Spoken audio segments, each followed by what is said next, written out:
देखिए पिछला वीडियो में 30 को क्वेश्चन बताए थे और 30 क्वेश्चन का बहुत ही बेहतरीन ट्रिक बताए थे। इसमें भी जितना आपको क्वेश्चन बताएंगे ना उतना क्वेश्चन को सुपर फास्ट आपको ट्रिक सिखाने वाले हैं। क्योंकि देखिए आपके बोर्ड एग्जाम में 100 गो ऑब्जेक्टिव क्वेश्चन पूछता है, जिसमें से आपको 50 गो ऑब्जेक्टिव क्वेश्चन का आंसर देना रहता है। और देखिए इसमें जितना आपको क्वेश्चन बताते हैं ना, सभी क्वेश्चन आपके प्रीवियस ईयर में सबसे अधिक बार यही सब क्वेश्चन पूछा गया है और यही टाइप का क्वेश्चन, यही सब क्वेश्चन आपके बोर्ड एग्जाम में पूछा जाता है। तो ये सभी क्वेश्चन को ट्रिक से मात्र आप 2 सेकंड में कैसे बनाइएगा, अगर ये सब पूछ दिया तो बहुत ही बेटर है, ठीक है। नहीं तो इसी टाइप का क्वेश्चन जब पूछेगा ना तो मात्र आप 2 सेकंड में कैसे बनाइएगा, यही आपको सब ट्रिक आपको इस वीडियो में हम आपको सिखा रहे हैं, ठीक है। तो देखिए 31 से स्टार्ट करेंगे, पहले आपको 30 को बता चुके थे, ठीक है। फिर इसमें जितना बताएंगे उतना को क्या बोले कि सुपर फास्ट आपको ट्रिक सिखाने वाले हैं। देखिए ये क्वेश्चन आपके बोर्ड एग्जाम में बहुत बार पूछा है, ठीक है। हम ट्रिक सिखाते हैं कैसे ऐसे क्वेश्चनों को मात्र 2 सेकंड में बनाइएगा, देखकर आंसर कैसे टिक कीजिएगा। देखिए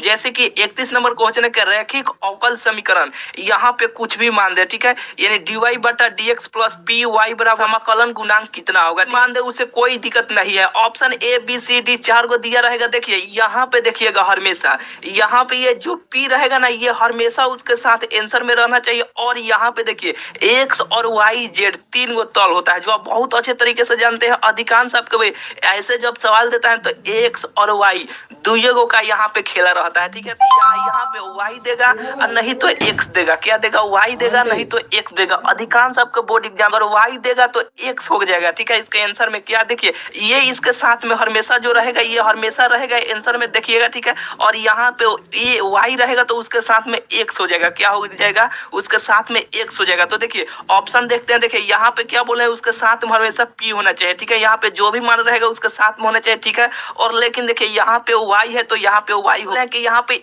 y रहेगा तो x होगा, अगर यहाँ पे x रहेगा तो यहाँ पे y होगा। तो यहाँ पर तो ये ऑप्शन होगा नहीं, क्योंकि ये है, ठीक है, मिल गया, सही है। लेकिन यहाँ पे देखिए y है तो y दे दिया, तो ये तो ऑप्शन होगा नहीं। अब इसमें चलते हैं, देखिए यहाँ पे डायरेक्ट यहाँ पे p था, यहाँ पे ये तो होइबे नहीं करेगा, बिल्कुल आपको बुझा रहा होगा, यहाँ पे ये भी होइबे नहीं करेगा। और यहाँ पे देखिए यहाँ पे p है तो यहाँ पे p है, और इसके साथ में क्या बोले कि यहाँ पे y लगा है तो यहाँ पे x होना चाहिए, बिल्कुल यहाँ पे है। तो ऑप्शन नंबर कौन हो जाएगा, ऑप्शन नंबर डी हो जाएगा। अगर यहीं पे x रहता तो यहाँ पे कौन होता है, यहाँ पे y होना चाहिए, तब ये बिल्कुल सही होता है। यहाँ पे y पूछा है तो ये ऑप्शन नंबर डी इसका बिल्कुल सही आंसर हो जाएगा। आगे आपको इस तरह का क्वेश्चन आपके बोर्ड एग्जाम में बहुत बार पूछा है, ठीक है। ये क्वेश्चन आपको बुझा गया होगा। चलिए दूसरा का नंबर क्वेश्चन देखिए, यानी 32 नंबर क्वेश्चन देखिए कि ऐसे सवाल दे देगा, ठीक है। यानी a बराबर इतना दिया होगा, a स्क्वायर का मान पूछेगा ऑप्शन में दे देगा कि a b c d करके कुछ भी, ठीक है। तो किस तरीके से बनाइएगा, देखिए यहाँ पे तो मान पूछा है कि एकांक अवयव है कि a है कि रिक्त अवयव है, ठीक है।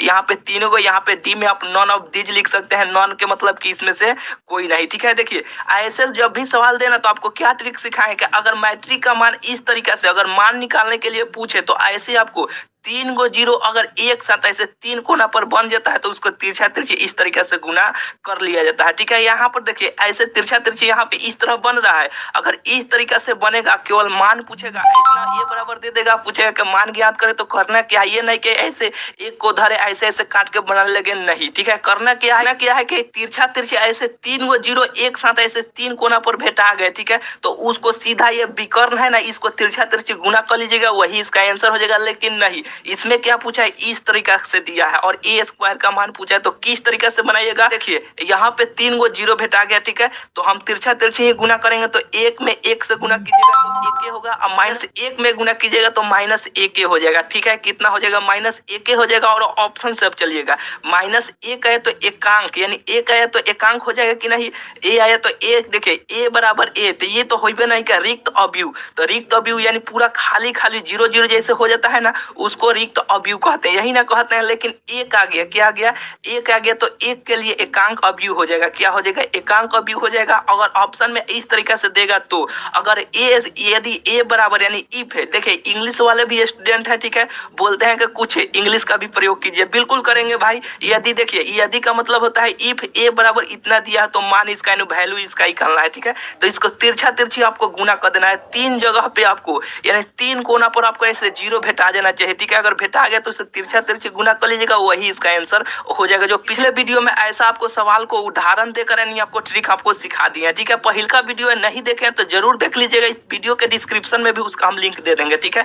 तो चलिए ये 2 को क्वेश्चन आपको बुझा गया होगा। अब तीसरा नंबर क्वेश्चन देखिए। तीसरा नंबर क्वेश्चन है 33 नंबर क्वेश्चन है कि यदि यानी इफ y बराबर इतना x के पावर 7 हो तो dy बटा dx का मान कितना होगा, यानी कलन के मान कितना होगा। देखिए यहाँ पे dy बटा dx नहीं देकर यहाँ पे आपको dy दे देगा, क्या देगा, dy, ठीक है। यानी dy बटा dx इसका मान आपको पूछेगा। यानी ये समाकलन देखिए सांप जैसा चिन्ह रहेगा उसको आप कहिएगा समाकलन, और जो dy बटा dx के रूप में रहेगा उसको आप कहिएगा अवकलन। बुझा गया। देखिए यहाँ पे dy बटा dx पूछा है तो इसका आपको अवकलन करना है। किस तरीके से बनाइएगा, देखिए ऐसे जब भी आपको सवाल मिले यहाँ पे कुछ भी मान हो, कोई मान भी मान हो, ठीक है, करना क्या है, देखिए यहाँ पे जो भी मान रहेगा ना, यहाँ पे यानी 7 हो, 8 हो, 9 हो, 10 हो, ऐसे समाकलन का चिन्ह ऐसे आपको लगा रहेगा, ठीक है। और यहाँ पे कुछ भी मान हो सीधा उसको एक बार x के पावर जो रहेगा उसको लिखिएगा 1, इस पर बढ़ा दीजिएगा 8, यानी 7 पर 1 बढ़ाइएगा, यानी 7 में 1 बढ़ाइएगा तो कितना होगा, 1 होगा, तो ये 8 हो जाएगा। और नीचे जितना रहेगा उतना ही से भाग दे देना है, दे दीजिएगा।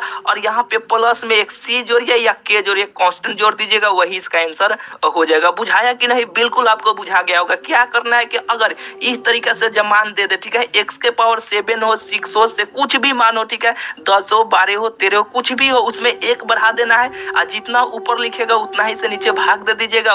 प्लस देकर एक कोई कांस्टेंट यानी एक c जोड़िए चाहे k जोड़ दीजिएगा, वही इसका आंसर हो जाएगा। बिल्कुल बुझा गया होगा। ये देखिए 34 नंबर उसी प्रकार है। देखिए कि y बराबर x के पावर 5 तो dy बटा dx का मान कितना होगा। करना क्या है, इसमें भी जैसे आप किया है ना, तो देखिए ये सूत्र क्या होता है कि अगर x के पावर क्या होता है कि x के पावर n प्लस 1 के सूत्र पर चलाता है। देखिए सूत्र भी आपको बता दे रहे हैं, ठीक है। और ये देखिए ये किस सूत्र पर आ जाता है, जैसे कि d x के पावर n बटा dx रहता है तो हम करते क्या है कि n into x n minus 1, यही ना सूत्र होता है। तो करना क्या है, देखिए यहाँ पे जो भी मान रहेगा उसको एक बार यहाँ पे नीचे लिख लीजिएगा, इसमें एक कम कर लीजिएगा, यानी कम कीजिएगा तो 5 में 1 कम कीजिएगा तो कितना होगा, 4 होगा, यानी x के पावर 4 लिख लीजिएगा। क्या लिखिएगा, x के पावर 4, यही इसका आंसर हो जाएगा। बुझाया कि नहीं, बिल्कुल आपको बुझाया हुआ है कि जब भी आपको इस तरीके से मान देना तो एक इसको यानी ऊपर जो भी मान रहेगा उसको नीचे लिख देना है, लिख दिया, और इसमें एक कम करके इस तरीके से आपको लिख दीजिएगा, यही इसका आंसर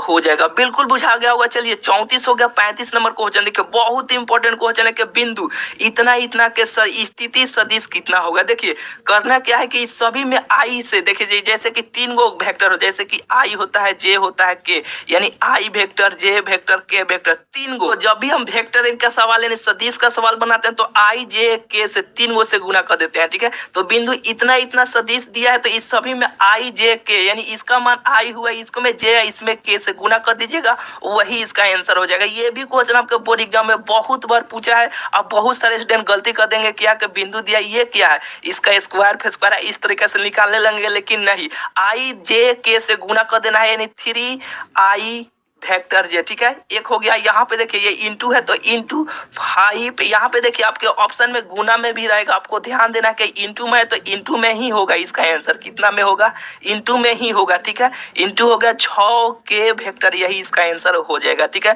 बुझाया कि नहीं, बिल्कुल आपको बुझाया होगा, ठीक है, ठीक है। चलिए 36 नंबर क्वेश्चन देखिए। 36 नंबर क्वेश्चन है कि अगर देखिए तल इतना का अभिलंब दिक अनुपात कितना होगा। यहाँ पे कुछ भी मान बदल सकता है, उससे कोई दिक्कत नहीं है। जब भी ऐसा मान देना तो सीधा ये इसको ही कालिएगा, इसको ही कालिएगा, इसको ही कालिएगा, वही इसका आंसर हो जाएगा। क्या होगा, ये जो बाद में रहेगा उसको हटा दीजिएगा, यानी 7 है तो 7 हो जाएगा, और 4 है तो 4 हो जाएगा, और -2 है यहाँ पे तो -2, यही इसका आंसर हो जाएगा जो ऑप्शन नंबर बी में दिया है, ठीक है। जब भी आपको इस तरीके से सवाल मिले तो इसी तरीके से आपको बनाना है, ठीक है। हालांकि ये बहुत इंपॉर्टेंट ये क्वेश्चन है। चलिए 36 हो गया। आप 37 नंबर क्वेश्चन देखिए। 37 नंबर क्वेश्चन क्या है कि अगर यहाँ पे कुछ भी मान दे, यहाँ पे कुछ भी दे सकता है, ठीक है, 7 हो, 8 हो, कुछ भी यहाँ पे पावर में हो, यहाँ पर भी कुछ भी हो, कुछ भी मान हो, ठीक है, और मान ज्ञात करने के लिए दे, ठीक है। करना क्या है, देखिए यहाँ पे जो भी मान देना, यहाँ पे 7 हो, 8 हो, 9 हो, 10 हो, कुछ भी हो, और 100, ठीक है, x के बगल में इसका गुणांक में देखिएगा कितना है, उसमें और इसमें गुना कर दीजिएगा। गुना करके जैसे कि देखिए यहाँ पे 7 है ना, और यहाँ पे 5 है, तो इसमें और इसमें गुना कर लीजिएगा तो 7 पंजे कितना होगा, 7 पंजे 35 होगा, 30 होगा। और जिस तरीके से ये दिया है उसी तरीके से यहाँ पे उसी तरह आपको लिख देना है। 4 है तो 4, 5x है तो 5x, और इसमें देखिए 7 है ना, जो भी मान दे यहाँ पे उसमें एक कम कर देना। तो 7 में एक कम कीजिएगा तो कितना होगा, 6 हो जाएगा। यही इसका आंसर हो जाएगा। करना क्या है, फिर एक बार ध्यान से सुनिए, यहाँ पे प्लस हो माइनस हो कुछ भी हो, करना क्या है कि यहाँ पे जो भी मान दिया रहेगा उसको उसी तरीका से लिख लीजिएगा। और यहाँ पे जो भी मान हो, ठीक है, उसमें एक कम कर लीजिएगा, लिख लीजिएगा। लिखने के बाद यहाँ पे जो भी मान हो x के गुणांक में, यहाँ वाला में इसको गुना कर लीजिएगा। गुना करके ये उसको लिख दीजिएगा फाइनल, वही इसका आंसर हो जाएगा। अगर यहीं पे देखिए मान लीजिए कि यहाँ पे अगर माइनस रहता क्या होता है कि 4x, जैसे कि मान लीजिए कि यहाँ पे 4x माइनस यहाँ पे 3x मान लेते हैं, ठीक है, और यहाँ पे 2x यानी 2 मान लेते हैं, ठीक है, और यहाँ पे dx इस तरीके से रहेगा। अगर यहाँ पे माइनस रहेगा तो करना क्या है, ठीक उसी प्रकार आपको करना है, जैसे दिया है उसी को मान यहाँ पे उसी तरह आपका 4 है तो 4 हो जाएगा, माइनस 3x है तो 3x हो जाएगा। और देखिए 1 2 में एक कम करना है तो एक होगा, जो एक लिखिएगा तो ठीक है, नहीं लिखिएगा फिर भी चलेगा। और करना क्या है कि इसमें और इसमें x के गुणांक वाले में आपको गुना कर देना है। तो 3 में 2 से गुना कीजिएगा तो कितना होगा, 3 दूना 6 होगा, यहाँ पे 6 लिख लीजिएगा, लेकिन ये माइनस है तो यहाँ पे माइनस लग जाएगा, ठीक है, बुझा गया। अगर इस तरीके से क्वेश्चन आपके बोर्ड एग्जाम में पूछेगा तो इसी तरीके से आपको बनाना है। देखिए